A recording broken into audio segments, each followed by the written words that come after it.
Halo Sobat Polri, perkenalan nama saya Intan Misawarorean, saya Taruna tingkat 3 dari Akademi Kepolisian.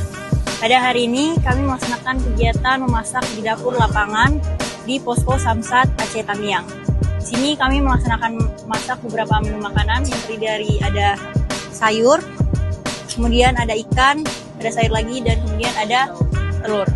Dan ada nasi yang kami sediakan untuk masyarakat. Di sini kami menyediakan makanan untuk masyarakat yang berada di posko Aceh Tamiang ini, yang terdiri dari 180 kakak atau terdiri dari 700 masyarakat. Harapan kami ke depannya, semoga makanan yang kami sediakan dari pagi, siang, malam ini dapat berguna bagi masyarakat.